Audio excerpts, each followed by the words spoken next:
ಕಣ್ಣಿಗೆ ಕಾಣದ ಧೂಳು ಸುಧೀರ್ ಜೀವನಕ್ಕೆ ಮುಳುವಾಗಿದ್ದು ಹೇಗೆ? ಅವತ್ತು ಶೂಟಿಂಗ್ ವೇಳೆ ಏನಾಯಿತು ನೋಡೋಣ. ರಂಗಭೂಮಿ ಹಿನ್ನೆಲೆಯಿಂದ ಬಂದ ಹಲವು ಕಲಾವಿದರು ಕನ್ನಡ ಚಿತ್ರರಂಗದಲ್ಲಿ ಮೆರೆದಿದ್ದಾರೆ. ಖ್ಯಾತ ಖಳನಟ ಸುಧೀರ್ ಅವರು ಕೂಡ ಮೊದಲಿಗೆ ನಾಟಕಗಳಲ್ಲಿ ನಟಿಸುತ್ತಿದ್ದರು. ಸಿಂಧೂರ ಲಕ್ಷ್ಮಣ ಹಾಗೂ ಗೌಡ್ರ ಗದ್ದಲ ನಾಟಕಗಳ ಮೂಲಕ ದಶಕಗಳ ಹಿಂದೆಯೇ ಸುಧೀರ್ ಗಮನ ಸೆಳೆದರು. ನಾಟಕ ಒಂದರಲ್ಲಿ ಸುಧೀರ್ ನಟನೆ ನೋಡಿ ಮೆಚ್ಚಿದ ಎಂಪಿ ಶಂಕರ್ ಕರೆದು ರಾಮ ಲಕ್ಷ್ಮಣ ಚಿತ್ರದಲ್ಲಿ ಅವಕಾಶ ಕೊಟ್ಟಿದ್ರು. ಅಲ್ಲಿಂದ ಮುಂದೆ ಖಳನಟರಾಗಿ, ಪೋಷಕರ ನಟರಾಗಿ ಸುಧೀರ್ ನಟಿಸುತ್ತಾ ಬಂದರು. ಸುಧೀರ್ ಅವರನ್ನ ಸಾಕಷ್ಟು ಜನ ಉತ್ತರ ಕರ್ನಾಟಕದವರು ಅಂತಾನೆ ಭಾವಿಸಿದ್ರು. ಆದರೆ ಅವರು ಮೂಲತಃ ಶಿವಮೊಗ್ಗದ ಸಾಗರದ ಮೂಲದವರು. ಈಗಿನಂತೆ ಆಗ ಖಳನಟರಿಗೆ ಬಿಲ್ಡಪ್, ಎಲಿವೇಶನ್ ಸೀನ್ಸ್ ಇರ್ತಿರ್ಲಿಲ್ಲ. 6 ಪ್ಯಾಕ್ ಮಾಡಿ ಗಮನ ಸೆಳೆಯುತ್ತಿರಲಿಲ್ಲ. ತಮ್ಮ ಖಡಕ್ ಕಂಠ, ನಟನೆ, ಕಣ್ಣುಗಳ ಚಲನೆಯಲ್ಲೇ ಭಯ ಹುಟ್ಟಿಸಬೇಕಿತ್ತು. ತೂಗುದೀಪ ಶ್ರೀನಿವಾಸ್, ಸುಂದರ್ ಕೃಷ್ಣ ಅರಸ್, ಟೈಗರ್ ಪ್ರಭಾಕರ್, ವಜ್ರಮುನಿ ಹೀಗೆ ಎಲ್ಲರೂ ತಮ್ಮ ಅದ್ಭುತ ನಟನೆ ಹಾಗೂ ಖಡಕ್ ಧ್ವನಿಯಿಂದಲೇ ಚಿತ್ರಗಳಿಗೆ ಶಕ್ತಿ ತುಂಬುತ್ತಿದ್ದರು. ಅಂತಹ ಖಡಕ್ ನಟರ ಸಾಲಿಗೆ ಸೇರುವ ಮತ್ತೊಬ್ಬ ಅದ್ಭುತ ಪ್ರತಿಭೆ ಸುಧೀರ್. 20ಕ್ಕೂ ಅಧಿಕ ಸಿನಿಮಾಗಳಲ್ಲಿ ನಟಿಸಿದ ಅವರು ಮುಂದೆ ರಾಜಕೀಯ ರಂಗದಲ್ಲೂ ಕೂಡ ಗುರುತಿಸಿಕೊಂಡಿದ್ದರು. ಖ್ಯಾತ ನಟಿ ಮೆನುಗುತಾರೆ ಕಲ್ಪನಾ ಅವರ ನಾಟಕ ತಂಡದಲ್ಲಿ ಸುಧೀರ್ ಗುರುತಿಸಿಕೊಂಡಿದ್ದರು. ಸಿನಿಮಾಗಳಲ್ಲಿ ನಟಿಸಲು ಆರಂಭಿಸಿದ ಬಳಿಕ ಕೂಡ ನಾಟಕಗಳಲ್ಲಿ ನಟಿಸಿದ್ದರು. ಕರ್ನಾಟಕ ನಾಟಕ ವೈಭವ ಸಂಘ ಎನ್ನುವ ಕಟ್ಟೆ ನಾಟಕಗಳನ್ನು ಪ್ರದರ್ಶಿಸುತ್ತಿದ್ದರು. ನೀನನ್ನ ಗೆಲ್ಲಲಾರೆ, ಕೆರಳಿದ ಸಿಂಹ, ಸಾಹಸ ಸಿಂಹ, ಅದೇ ಕಣ್ಣು, ಸಾಂಗ್ಲಿಯಾನ, ಸಿಂಹದ ಮರಿ, ವೀರಪ್ಪ ನಾಯಕ ಸುಧೀರ್ ನಟಿಸಿದ ಕೆಲ ಜನಪ್ರಿಯ ಚಿತ್ರಗಳು.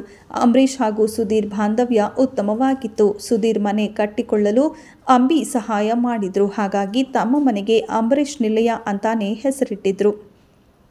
1999ರಲ್ಲಿ ತಮ್ಮ 52ನೇ ವಯಸ್ಸಿನಲ್ಲಿ ಖಳನಟ ಸುಧೀರ್ ಕೊನೆಯುಸಿರೆಳೆದರು. ಶ್ವಾಸಕೋಶ ಸಂಬಂಧಿ ಕಾಯಿಲೆಯಿಂದ ಬಳಲುತ್ತಿದ್ದ ಅವರು ಬೆಂಗಳೂರಿನ ಆಸ್ಪತ್ರೆಯಲ್ಲಿ ಚಿಕಿತ್ಸೆ ಪಡೆಯುತ್ತಿದ್ದರು. ಚಿಕಿತ್ಸೆ ಫಲಕಾರಿ ಆಗದೆ ಉಸಿರಾಟದ ತೊಂದರೆಯಿಂದ ಬಳಲುತ್ತಿದ್ದ ಅವರು ಹೃದಯಾಘಾತದಿಂದ ಇಹಲೋಕ ತ್ಯಜಿಸಿದ್ದರು. ಬಳಿಕ ಪತ್ನಿ ಮಾಲತಿ ಸುಧೀರ್ ಆ ನಾಟಕ ತಂಡವನ್ನು ಮುಂದುವರೆಸಿ ಕುಟುಂಬವನ್ನು ನಿಭಾಯಿಸಿದರು. ಸುಧೀರ್ ಅವರು ಕೊನೆಯುಸಿರೆಳೆದಾಗ ಮಕ್ಕಳಾದ ತರುಣ್ ಸುಧೀರ್ ಹಾಗೂ ನಂದಕಿಶೋರ್ ಇನ್ನು ಕಾಲೇಜಿನಲ್ಲಿ ಓದುತ್ತಿದ್ದರು. ನಿಧಾನವಾಗಿ ತಮ್ಮ ತಾಯಿ ಜೊತೆ ಕೈ ಜೋಡಿಸಿ ನಾಟಕ ತಂಡವನ್ನ ಕಟ್ಟಿ ಬೆಳೆಸಿದರು. ಬಳಿಕ ಸಣ್ಣ ಪುಟ್ಟ ಪಾತ್ರಗಳ ಮೂಲಕ ಚಿತ್ರರಂಗಕ್ಕೆ ಎಂಟ್ರಿ ಕೊಟ್ಟರು. ಇದೀಗ ಇಬ್ಬರು ಯಶಸ್ವಿ ನಿರ್ದೇಶಕರಾಗಿ ಚಿತ್ರರಂಗದಲ್ಲಿ ಗುರುತಿಸಿಕೊಂಡಿದ್ದಾರೆ. ತೆರೆ ಮೇಲೆ ಖಳನಟನಾಗಿ ನಟಿಸುವಾಗ ಸಿಗರೇಟ್ ಸೇದುವುದು, ಮದ್ಯ ಸೇದುವುದು ರೀತಿಯ ದೃಶ್ಯಗಳಲ್ಲಿ ಸುಧೀರ್ ಕಾಣಿಸಿಕೊಂಡಿದ್ರು. ಆದರೆ ನಿಜ ಜೀವನದಲ್ಲಿ ಅಂತಹ ಯಾವುದೇ ಅಭ್ಯಾಸ ಇರಲಿಲ್ಲ. ಆದರೂ 52 ವರ್ಷಕ್ಕೆ ಯಾಕೆ ಅನಾರೋಗ್ಯದಿಂದ ಇಹಲೋಕ ತ್ಯಜಿಸಿದರು ಎನ್ನುವ ಪ್ರಶ್ನೆ ಮೂಡುವುದು ಸಹಜ.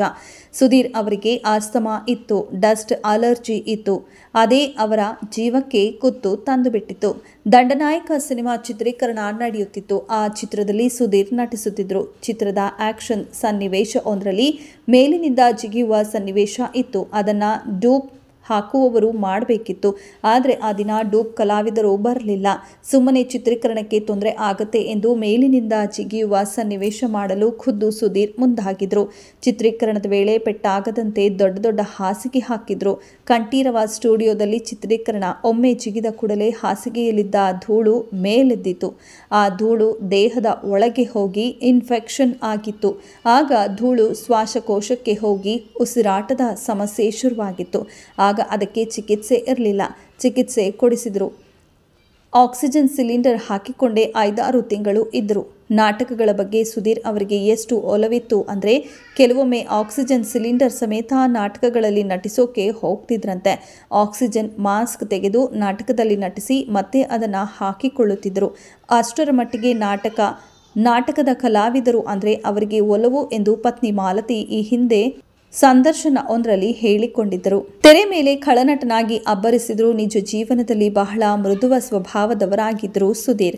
ಒಮ್ಮೆ ನಾಟಕ ಪ್ರದರ್ಶನದ ವೇಳೆ ಪತ್ನಿ ಮಾಲತಿ ಚಿನ್ನದ ಆಭರಣ ಹಾಕಿಕೊಂಡು ನಟಿಸಿದ್ದರು. ಆಗ ಯಾರೋ ಅದನ್ನು ಕದ್ದು ಬಿಟ್ಟಿದ್ರಂತೆ.